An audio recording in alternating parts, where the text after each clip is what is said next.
지지난주 월화 이틀 저는 가족들과 함께 속초로 짧은 여행을 다녀왔습니다. 부모님과 두 아이 그리고 저희 내외 6명이 떠난 여행이었습니다. 1년에 한 번은 꼭 이렇게 6식구가 여행을 떠나는데 집에만 계시는 연로한 부모님을 위해서 또한 아이들이 독립하기 전 아이들과 추억을 만들기 위해서 6식구의 여행이 필요하다고 생각해서 1년에 한 번은 꼭 이렇게 여행을 떠납니다. 이번에도 속초에 있는 워터피아 하나콘도를 가서 거기는 워터피아에 들어갔습니다. 하지만 여행은 저에게 누가 뭐라고 한 것도 아닌데 꼭 저의 하나의 숙제처럼 이렇게 느껴집니다. 왜냐하면 이렇게 부모님도 돌봐드려야 되고 또 아이들도 이렇게 또 챙겨야 되고 또 이렇게 둘만의 여행을 해본 적이 거의 없는 늘 시부모님을 모시고 살기 때문에 늘 그냥 가족들과 그 부모님과 함께 여행했던 아내의 눈치를 살피다 보면 이 세 부류의 그 사람들을 다 만족시켜야 된다는 그런 거룩한 부담감이 저에게 오기 때문이죠. 이번에도 워터피아에 들어갔는데 들어갈 때부터 저는 시간 안배에 신경을 써야 합니다. 왜냐하면 아이들은 슬라이드 타는 걸 좋아하는데 어른들은 슬라이드를 탈 수가 없어요. 특히 저는 슬라이드 타는 걸 되게 힘들어합니다. 저는 고공공포증이 있어가지고 이렇게 슬라이드를 탈 때 보면 막 소리를 지르면서 가장 고통스러운 그 표정을 짓게 되는데 그때 우리 아이들은 가장 행복해합니다. 우리 아이들은 제가 고통받을 때 가장 즐거워한다는 것을 그때 알게 되는 시간이죠. 이제 이번에도 이렇게 부모님을 이리 챙기고 또 아이들을 챙기다 보면 괜시리 아내가 소외되는 것 같아서 아내를 챙깁니다. 평생 둘만의 여행이 거의 없었던 아내에게도 이 여행이 하나의 나처럼 숙제가 아니라 쉼이 되었으면 좋겠다 하는 바람이 있기 때문이죠. 특히 이번 여행은 되게 어려웠는데 아버님께 85세가 되신 아버님께서 자전거 탄 지도 10년이나 넘은 아버님께서 자전거를 타시겠다는 거예요. 이제 우리 네 식구만 자전거를 타고 부모님은 이렇게 안전하게 이렇게 다른 분들이 태워가는 그 영랑호 한 바퀴 도는 그런 걸 하려고 했더니 본인도 자전거를 타시겠다는 거예요. 뭐 타보신 적도 이게 한참 됐는데.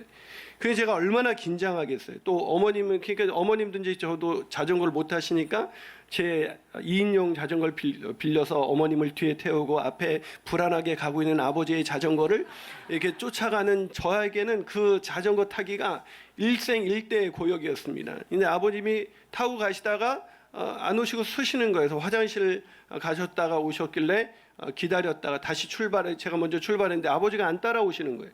보니까 아버지가 뒤에서 이 자전거를 받침대를 다시 접지를 못하는 거예요. 이 받침대가 이 중간에 락 걸리는 게 있지 않습니까? 그걸 같이 쳐줘야 되는데 이 밑에만 계속 치고 계는 거예요. 게다가 빌린 자전거 막 고장내기 일보 직전에 계속 그것만 치고 계시길래 안 돼서 제가 아버지한테 가서 아버지 이거 하나 조작을 못하시면서 자전거를 타시겠다고 그러셨어요. 그래서 화를 냈어요. 제가 짜증냈어요.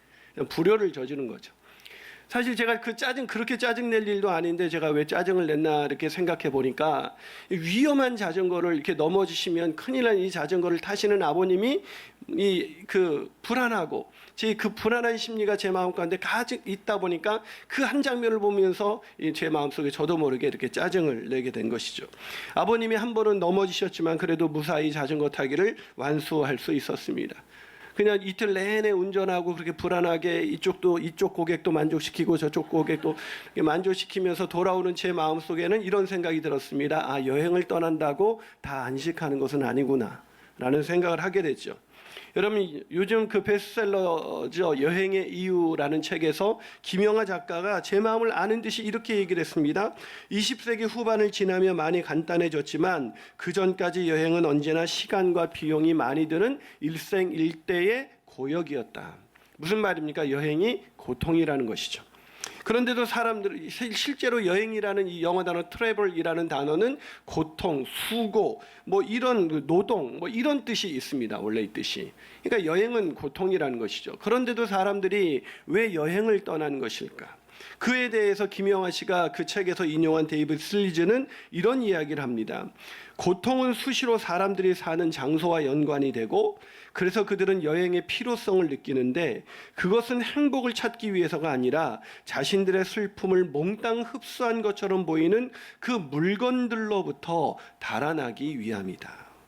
그래, 여행은 시간과 비용이 많이 드는 일생일대의 고역일 수 있겠지만 그럼에도 불구하고 사람들이 그 고생을 굳이 선택하는 것은 더 힘든 일상의 고통과 슬픔으로부터 달아나기 위함이라는 것입니다. 오늘 본문은 이 고통과 슬픔 속에서 살아가고 있는 두 과부를 소개하고 있습니다. 여러분, 이 룻과 나오미라는 과부인데요. 여러분, 그 당시 과부라는 것은 가장 가난하고 가장 고통받는 계층 중에 하나가 바로 과부였습니다. 그래서 늘 어려운 사람을 도우라 그럴 때 그 가난한 자와 함께 꼭 나오는 것이 고아와 과부입니다. 이 고아처럼 이렇게 어떻게 보면 일생일대에서 아무런 기반도 없이 살아가야 되는 나오미. 그런데 그 늙은 그 시어머니, 과부가 된 시어머니를 모시는 그 젊은 과부인 룻의 일생은 얼마나 힘들었을까요? 이 시어머니가 자기 혼자 살아가는 것도 힘든 일상일 텐데 시어머니 과부를 모시는 이 룻의 일상은 그야말로 고통과 슬픔뿐이었을 것입니다. 그래서 이 시어머니 나오미는 이 룻을 볼 때마다 얼마나 마음이 안타까웠는지 이 아이에게 좀 안식의 축복을 이 아이가 누려야 할 텐데, 그러다가 오늘 본문 1절에서 나오미가 뭐라고 말합니까? 시어머니가 그에게 이르되 내 딸아, 내가 너를 위하여 안식할 곳을 구하여 너를 복되게 하여야 하지 않겠는가? 네가 좀 안식의 축복을 누렸으면 좋겠다라고 말을 한 것이죠. 여러분, 저는 룻의 인생을 보면서 어쩌면 우리도 룻과는 상황이 다르지만 우리도 일상을 살아가다 보면 인생이라는 것이 수고와 슬픔뿐인 인생이기 때문에 우리 일상에 어느덧 수고와 슬픔, 아픔이라는 상처가 우리를 얽매이고 있지는 않습니까? 그래서 이번 여름 여행을 계획하기도 하고 그런 일상으로부터 좀 떠나고자 하는 그런 열망이 있는 것 아니겠습니까? 저는 그러나 여행을 한다고 안식의 축복을 누리는 것이 아닙니다. 오늘 본문을 통해서 저와 여러분이 일상의 고통과 수고에서 떠나는 그런 안식의 축복을 누리게 되시기를 주님의 이름으로 축복합니다. 자, 그렇다면 우리가 어떻게 안식의 축복을 누릴 수가 있을까요? 첫 번째로 안식의 가치를 깨달아야 합니다. 안식의 가치. 여러분, 우리가 안식을 누리지 못하는 첫 번째 이유는 뭐냐면 안식의 가치, 안식을 가치 있는 것으로 여기지 않는다는 것입니다. 예를 들어 드리죠. 여러분, 안식이라는 말을 다른 말로 번역하면 쉰다인 겁니다. 쉰다. 우리는 쉰다. 그럼 왠지 뭐 부끄러운 것 같아요. 뭐 하고 계세요? 그럼 지금 쉬고 있어요. 이렇게 말할 때 그걸 자신감 있게 말하는 사람은 아무도 없습니다. 쉰다는 것을 되게 부정적으로 바라보죠. 더 쉬운 편으로 말씀드리죠. 논다. 여러분, 노는 게 가치 있는 일이에요? 그래서 우리는 노는 것이 가치 있다고 생각하지 않고 내가 뭔가 일을 할 때 가치 있다고 생각하기 때문에 한국인들은 이 노는 것의 가치, 그래서 제가 좋아하는 책 중에 하나, 여러분 꼭 읽어봤으면 하는 책 중에 하나가 김정은 교수의 노는 만큼 성공한다라는 책이 있습니다. 근데 우리 한국 사람들은 이 논다는 거에 대해서 굉장히 부정적인 시각이 있습니다. 그래서 노는 걸 되게 부끄러워하고 쉬는 걸 되게 부끄러워하고 안식하는 것을 되게 자기가 뭔가 못난 인간이 된 것 같이 이렇게 생각합니다. 그러다 보니까 한국인들은 그냥 집단적으로 일중독에 빠지게 되죠. 이 독일의 이 일중독이라는 단어를 처음 사용한 분이 유명한 독일의 정신과 닥터인 페트베르그라는 박사입니다. 이분이 워크홀릭이라는 학설을 발표하면서 이 워크홀릭, 일중독에도 세 가지 단계가 있다고 얘기했습니다. 첫 번째 단계는 일거리를 집에까지 가지고 가는 단계입니다. 일거리를 집에까지.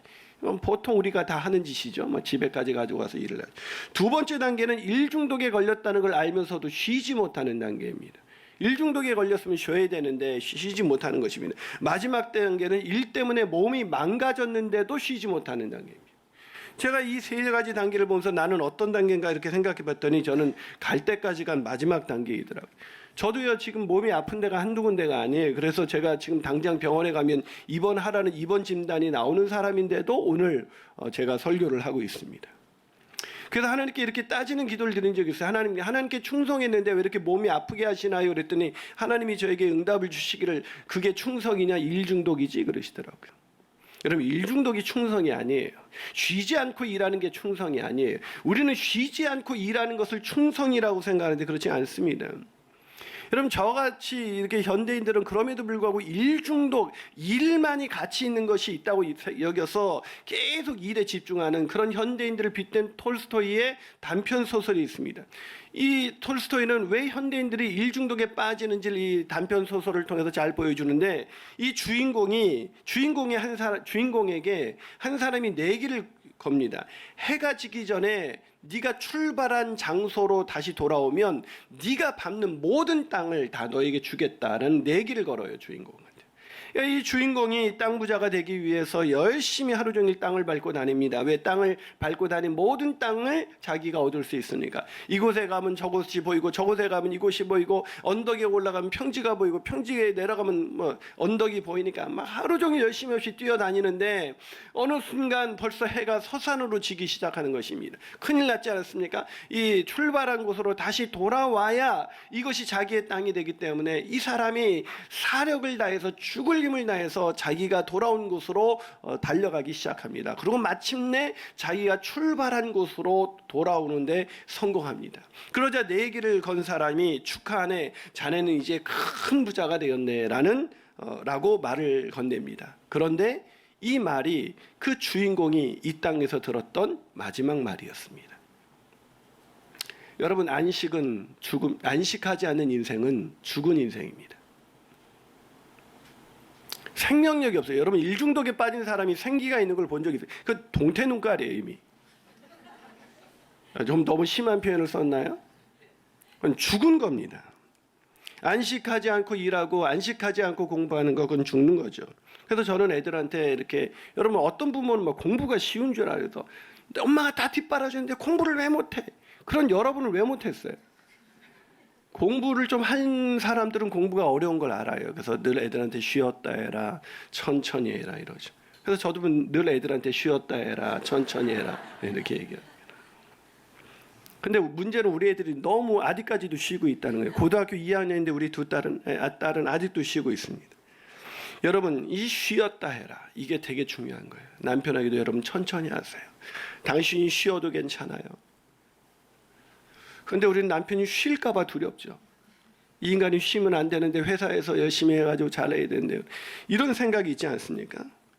여러분, 우리는 자꾸 쉬는 거에 대한 두려움이 있어요. 쉰다는 거에 대한 부정적인 생각이 있습니다. 그러나 나오미는 이 쉬지 않고 일하는 일중독에 빠진 이 룻, 그래서 룻기 2장 7절을 보면 그의 발이 나로 베는 자를 따라 단 사이에서 이삭을 죽게 하소서 하였고 아침부터 와서는 잠시 집에서 쉰 외에 지금까지 계속하는 중이다. 무슨 얘기니까? 룻이 쉴 수가 없었어요. 왜 쉬지 못했을까요? 여러분, 오늘날로 말하면 일용직 노동자입니다. 그것도 한철 일용직 노동자였기 때문에 이 추수의 때에 이 이삭 죽기를 통해서 1년을 먹고 살아야 돼요. 그러니 쉴 수가 있었겠습니까? 근데 쉬지 못하는 이 자기의 며느리를 바라보면서 얘한테는 안식이 필요한데. 사랑하는 여러분, 우리가 인생을 살아가면서 이 안식을 하지 못하는 이유는 이 안식에 대한 이 부정적인 생각. 조금만 놀고 있으면은 뭐 남편이 혹시라도 빨리 퇴직을 해가지고 잠시 쉬는 시간이 오면은 그 쉬는 시간이 뭔가 큰 문제가 있는 시간처럼 여기는, 그곳을 가지고 있다면 퇴직한 남편이나 퇴직한 남편을 바라보는 그 아내나 쉴 수 없는 것입니다. 사랑하는 여러분, 안식의 가치를 먼저 깨닫게 되시기를 주님의 이름으로 축복합니다. 한 발 더, 이렇게 좀 오랜만에 하는데 여전히 아멘도 안 하시고 이렇게, 동타는 아멘을 잘 하신다는 그 소문이 있던데, 안식의 가치를 깨닫게 되시길 축복합니다. 한 발 더 나가서 우리가 어떻게 안식의 축복을 누릴 수 있을까요? 그것은 진정한 안식이 무엇인지 깨달아야 합니다. 안식의 가치를 안다고 해서 안식을 누릴 수 있는 것은 아닙니다. 이렇게 말씀하는 분들이 있습니다. 제가 안식에 대해서 설교하면, 목사님, 누구는 쉴 줄 몰라서 쉬지 못하는지 아십니까? 저는 그분에게 이렇게 말씀을 드리고 싶어요. 네, 쉴 줄 몰라서 못 쉬는 겁니다. 여러분, 쉰다는 것을 우리는 어떻게 생각하냐면 내가 일을 안 하는 여유가 있어야 쉴 수 있다고 생각합니다. 아니에요. 여러분, 많은 사람들이 이 쉰다는 걸 몰라요. 그래서 그 대표적인 얘기가 뭐냐면, 퇴직을 해도 남편들이 일을 중단하게 됐어요. 그럼 쉬어요, 남편이? 못 쉬어요, 여러분. 여러분, 우리가 일을 안 한다는, 쉼을 어떻게 이해를 하냐면, 일을 안 하는 상태를 우리는 쉬는 상태라고 생각해요. 아니요, 일을 안 한다고 쉬는 것이 아닙니다. 일을 안 하면서도 일에 대한 걱정과 염려와 그 불안이 그 마음을 지배하고 있다면 그 사람이 어떻게 쉴 수가 있겠어요? 다시 말해서 진정한 안식은 일을 안 하는 상태가 아니라 일과 상황으로부터 완전히 자유해진 상태가 쉬는 상태예요.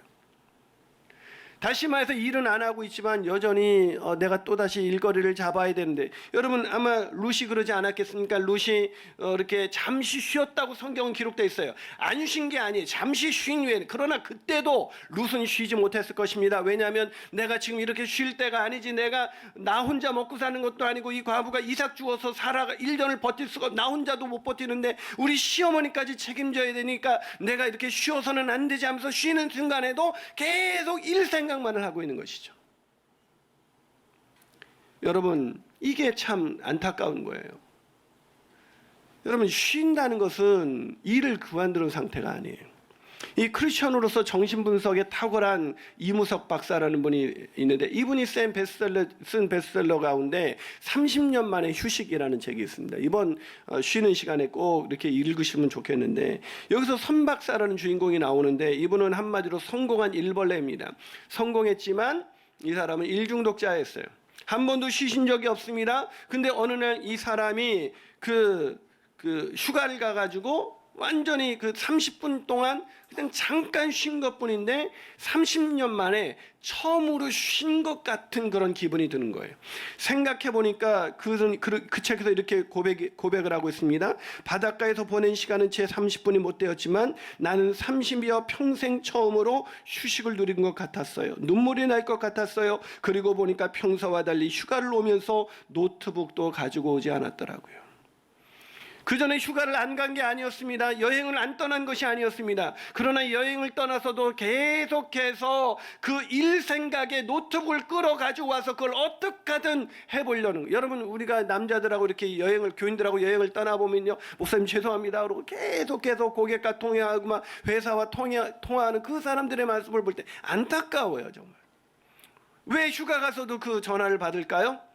그때 내가 전화를 받아서 일을 처리하지 않으면 회사로부터 내가 나쁜 평가를 받게 될 것이고, 그런 나쁜 평가를 받으면 나는 회사에서 지속적으로 근무할 수 없을 거야 라는 그 불안과 두려움이 그를 쉬지 못하게 하는 것이죠. 사는 여러분, 쉰다는 것은 휴가를 떠난다는 걸 의미하는 게 아닙니다. 어떤 사람이 이번에 저에게 어떤 우리 장로님의 그 친구분이 와가지고 친구를 만났는데 완전히 낙심해서 오셨어요. 이게 왜 그러냐니까, 그 친구가 성공해가지고 요번에 그 패키지 여행을 떠났는데 그 여행 비용이 한 번 패키지 여행을 떠났는데 4천만 원이래요. 가보셨어요? 400만 원짜리도 못 가는데 어떻게 4천만 원짜리를 가겠어요? 근데 그렇게 4천만 원짜리 간다고 쉬는 게 아니에요. 여러분, 쉰다는 것은 우리 마음속에 진정한 안식을 누린다는 것입니다. 그 안식을 누린다는 것은 일과 상황으로부터 자유한 거예요. 이 마르바돈이라는 위대한 이 영성가가 안식이라는 책을 썼는데, 이 안식에 관한 좋은 책이 너무 많습니다. 이 안식이라는 책에서 쉬지 못하는 우리 한 여인의 이야기를 들립니다. 한 여인이 주일 아침 예배를 드린 후 점심을 먹는데 곧바로 점심을 먹고 나서 설거지를 막 하는 거예요. 그 점심을 먹고 나자마자 주방에 가서 설거지를 하는 이 여인을 바라보면서 마르바돈은 책에서 이렇게 이야기합니다. 나는 이 특별한 손님에게 그녀가 사랑받거나 인정받기 위해 자신을 도와줄 필요가 전혀 없다는 것을 알게 하고 싶었다. 여러분, 우리는 여전히 안식의 가치를 모르기 때문에, 인정하지 않기 때문에 일을 해야 인정을 받는다고 생각하기 때문에 그런 사람은 진정한 쉼을 누릴 수가 없어요. 여러분, 안식이라는 게 뭡니까? 내가 뭔가 레저를 즐기고 여행을 가고 이런다고 쉬는 게 아니라 일과 상황으로부터 자유, 그걸 누리게 되시기를 주님의 이름으로 축원합니다. 마지막으로 우리가 어떻게 안식의 축복을 누릴 수가 있을까요? 참된 안식을 주시는 주님께 나아가야 합니다. 쉬어도 쉴 수 없는 룻을 바라보면서 나오미의 마음이 얼마나 아팠을까요? 쉴 수 없는 여러분 남편들을 보면 안쓰럽잖아요. 말씀드린 것처럼 쉴 수 없는 남편을 보면서 안쓰러워하기보다는 남편이 쉴까봐 막 걱정하는 이런 여자들이 남편을 일중독으로 몰아가는 거예요. 하면 늘 얘기해요. 여보, 당신이 쉬어도 괜찮아. 우리 굶어 죽지 않아요. 늘 얘기해 주세요. 그래야 남편이 좀 안심하고 좀 쉴 수가 있어요. 근데 쉬지 못하는 아이들도 마찬가지. 쉬지 못하고 공부하는 아이들. 여러분 집엔 그런 애들이 없다고요? 하긴 우리 딸도 뭐 너무 쉬어서 뭐 문제가 되긴 합니다만, 그래도 제가 요번에 이 아이가 쉬지 못하는구나는 걸 알게 됐어요. 얘가 이번에 중간고사를 보는데 고등학교 2학년이거든요. 얘는 진짜 잘 쉬어요. 늘 잘 쉬는데 고등학교 2학년인데 뭐 시험 기간이라고 얘가 계속 알람을 맞춰놓고, 알람이 울리면 끄고 또 다시 맞춰놓고 울리면 또 끄고, 이걸 계속 반복하는 거예요. 결국 그날 밤에 공부는 한 자도 안 했어요. 근데 걔는 쉬지도 못했더라고요. 공부도 안 했지만 쉬지도 못했어요. 불쌍하잖아요. 뭔가 이렇게 쉬어도 괜찮은데, 참 그 정도로 이 알람을 자기도 하고 싶다는 거 아니겠습니까? 알람을 다시 맞춰 놓는 거는. 그런데도 잠이 온다는 거는 자야 된다는 거잖아요. 근데 푹 자지 못하는 거야. 나 공부해야 되는데, 나 일해야 되는데, 나 이러고 있으면 안 되는데. 이런 사람이 4천만 원짜리 아니라 4억짜리 여행을 떠난다고 뭐 어떻게 안식을 누릴 수가 있겠어요? 여러분, 왜 그럴까요? 왜 인생을 왜 그렇게 살까요? 그 안에 있는 나는 계속해서 다른 사람들에게 인정받고 싶은 나예요. 그러니까 다른 사람한테 인정을 받으려면 이 일을 해야만 인정을 해준다는 이 잘못된 사고에 갇혀 있어서 쉬지 못하는 영혼이죠. 여러분, 참된 쉼이 어디에 있습니까? 그것은 내 안에 있지 않습니다. 주님 앞에 나가야, 참된 안식을 주시는 주님 앞에 나가야 진정한 안식을 누릴 수가 있는 것입니다. 사랑하는 여러분, 우리의 모든 것이 언제 회복됩니까? 여행을 떠난다고요? 레저를 즐긴다고요? 그런다고 우리가 회복이 되는 것이 아닙니다. 우리의 기업 물을 자이신 예수 그리스도, 그분의 보좌 앞에 나갈 때 기업 물을 자인 그분께서 우리가 세상에서 쉴 수 없었던 우리의 영혼을 쉬게 하시는 것입니다. 아멘이십니까? 그래서 예수님, 기업 물을 자이신 예수님께서 우리에게 이렇게 말씀하셨습니다. 수고하고 무거운 짐진 자들아, 다 내게로 오라. 내가 너희를 쉬게 하리라.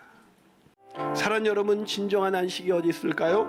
그것은 우리가 인생이라는 이 여행 속에서, 이 여행 떠나면 쉴 줄 알았는데 이 인생이라는 여행 속에서 또 다른 슬픔과 또 다른 그 고생을 하고 고통을 느끼는 우리를 위해서 영원한 하늘의 안식처를 마련하신 주님, 그 영원한 본향을 생각할 때, 아니 그 본향으로 돌아가는 날 우리는 진정한 안식을 누리게 되지 않을까요?